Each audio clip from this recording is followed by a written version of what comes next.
You're listening to the Mastermind Parenting Podcast with Randy Rubenstein, episode 105. Well, today's episode, I want to answer a request from a listener who posed a problem to me, and it was really about how to talk about violence on TV with our kids. And this is what she said. She said, I noticed that my 9-year-old suddenly interested in entertainment that feels inappropriate, violent, mean characters. We're getting a handle on how time is spent with some success. I think that means that she's like putting time parameters around tech time. So she's not letting him have unlimited tech time. She says, but content is another story. I'm conflicted between helping my kid make good choices that are healthy for his development and being a censor who he won't trust. I don't want him to feel he needs to sneak around to consume this stuff. Okay, so this is really what I said to her was, I'll talk about this on the podcast, and it's really just the point of a productive conversation. When you have a productive conversation with your kids, you don't necessarily go into it knowing what the solution's going to be, because the solution is always going to be collaborative. Like, that's the point of a productive conversation, is that you're not lecturing your kids or telling them how they should live their life per se. Oh, there goes my glasses. You're working with them, you're problem solving together, you're acting as a team, and you're coming up with solutions. There's plenty of times I sit down with my kids and have productive conversations. Just did one recently with my son, who's 13, where I didn't know how it was going to turn out. I didn't know the rules that we were going to be coming up with. It was about sleepovers and curfew and school nights versus weekend nights and sleepovers in a row and how much sleep needs. Like, there was all these details that we had to cover. And I didn't know exactly how it was going to turn out. We came up with that together. And when you involve your kids in being part of the problem solving process, well, then they don't feel controlled, and they actually own the solution, and they start to manage and police themselves because you're not attempting to control them. Okay. It doesn't mean you can't have your say. Like, my kid was like, wait, I want to have 2 sleepovers in a row. I'm like, yeah, that's not happening. You need to give your body a chance to recover. More than 1 sleepover a weekend is too much. We want family time, and there's no way you'll be trashed by Sunday, and you're not going to be ready to like be rested and recharged for the week and do your best work in school. So no, that's off the table. So there are, like, I will put down those parameters, but like, it's a negotiation. I might put the parameters down on that, but then I give a little bit on something else. So it's the same thing here. So when you're bringing it up, you are going to just start with seeing his perspective, and you're going to say, hey, I noticed that you really like blah, blah, blah show. And because I'm sure there's probably like one particular show. You really like blah, blah show. And he's going to say, yeah. And you're going to say, what draws you to it so much? Like, it kind of, I mean, I walked by and seen it a few times. It kind of scares me. What do you love about it? Tell me. I want to understand. So get him talking. Like, seeing his perspective is just like, I noticed that you like such and such show. And he's like, yeah. Well, you're stating the obvious. Yeah, I like it. What do you like so much about it? It kind of feels scary to me, but I can tell you're really into it. Tell me, like, what is it? What's drawing you to it? I don't know. It's just cool. You're like cool characters, or is it like more like you like the way, I don't know, cool costumes? No, not cool costumes. And we're dealing with a 9-year-old boy here. Who knows? Not cool costumes. Like, what is it?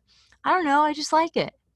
Like, is it like, it seems like there's a lot of fighting and like blood and like I don't know, angriness. Everybody, every time I walk by and see it, it seems like everybody's so angry.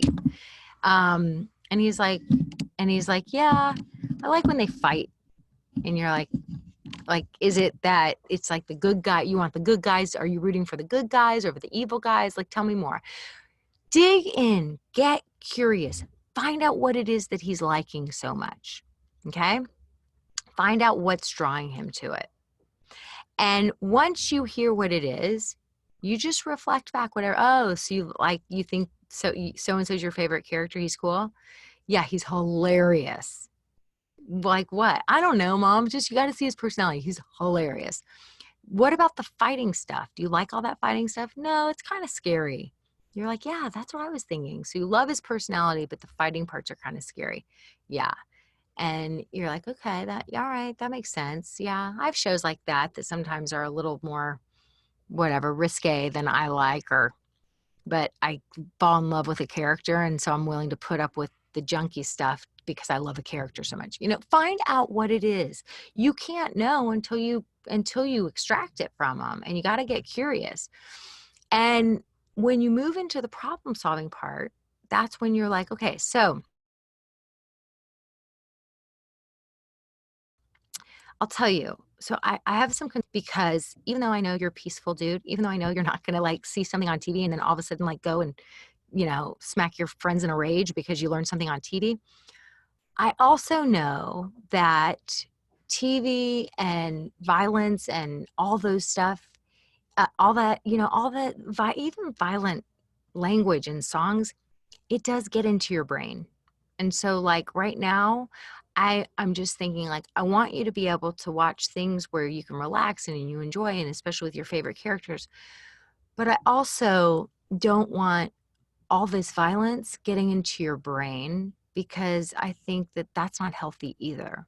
I've read a lot of things about this, and I know that even though it might not feel like it, it does get into your brain, and it can just like change the way you think about things. And it might sound dramatic, I get it, but you know what? Like, you're too important to me not to think about these things. Like, your brain matters to me. It does a lot. And so I have to think about these things. Like, as your mom, I gotta protect your brain. That's my job. And so if he's like, okay, okay, be like, okay, so are there other shows that you like the characters just as much that aren't as violent? And then y'all just problem solve. And it might turn into the solution is he fast forwards through the fighting scenes. It might turn into when it starts to feel too scary, like he's going to ask you to sit next to him, and maybe y'all will decide together that this isn't a good choice. Now let's go the other way, because I know some of you guys especially who have kids that live in that place of what I call defense zone, where they dig their heels in, especially if they think you've got an agenda. They'll dig their heels in. They're like, I like the fighting. The fighting's cool. Let's say that you have a kid that does that. And you're like, okay, you like the fighting. The fighting's cool. What about it so cool? I don't know. It's just cool. Boys like to fight. It's just cool. They're like, all right, I hear you. You like watching the fighting. The fighting seems cool. And I'm going to have to overrule this fighting thing.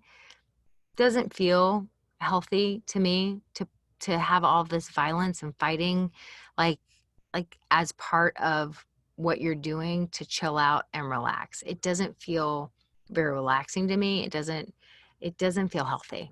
So I'm going to have to decide that we're going to have to find a different show.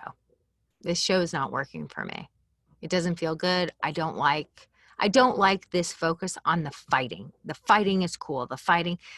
All that violence really represents something that we're not all about as a family. We're a family that really tries hard to use our words and not violence to express ourselves. For you to then go watch television where it's all about violence and fighting to express the characters, it really is out of alignment with our family, with our values, with who we are, with our family manifesto. So we're not doing that. So here's the deal. You're going to need to find a different show, but this show is now off limits. So if I had a kid that was super digging his heels in and being like, yeah, fighting's cool, I'd be like, yeah, we're not doing that. We're going to have to find a different show. If I had a kid that was more reasonable and that was like, yeah, it is kind of scary, but I love these characters, I'd be like, okay, let's figure this out together. Because if you figure this out together, chances are your kid, you've now put it on their radar. They're pretty sensible. and they're going to lose interest in the show, and they're going to all of a sudden like find the shows where the characters are just funny and you can love the characters and they can be funny and you don't have to like be scared and deal with all that violence and negativity either. So, and they'll get to that on their own, which will be about choice and not control. And then they'll totally buy into it, right? They'll totally buy into that. Those are the two different ways I would just, it based on your kid, where they are, their personality, there's a couple of different ways. But if the violence is truly like a deal breaker for you and you have a kid digging their heels in, you can be like, yeah, deal breaker. We're not doing that. And if you have a kid that's more kind of like sensible, reasonable, and can kind of get there on their own, I would guide them there and support them and collaborate with them and not put that super hard rule down. But as long as you've empathized first and really seen their perspective and really listened, chances are you won't have a child that shows up digging their heels in. Well, fighting's cool. The fighting's cool and digging the heels in probably means that they can sense that you have an agenda. There's been a lot of control on the scene. They don't really believe that you see their perspective. And if you really wanted to give it some time, you could go back and just continue hearing them, seeing their perspective, mirroring, and letting the process unfold and helping them to kind of get there on their own. So that's it. That's the way I would have a productive conversation about that. And I hope it was helpful. You guys have a great week. Bye.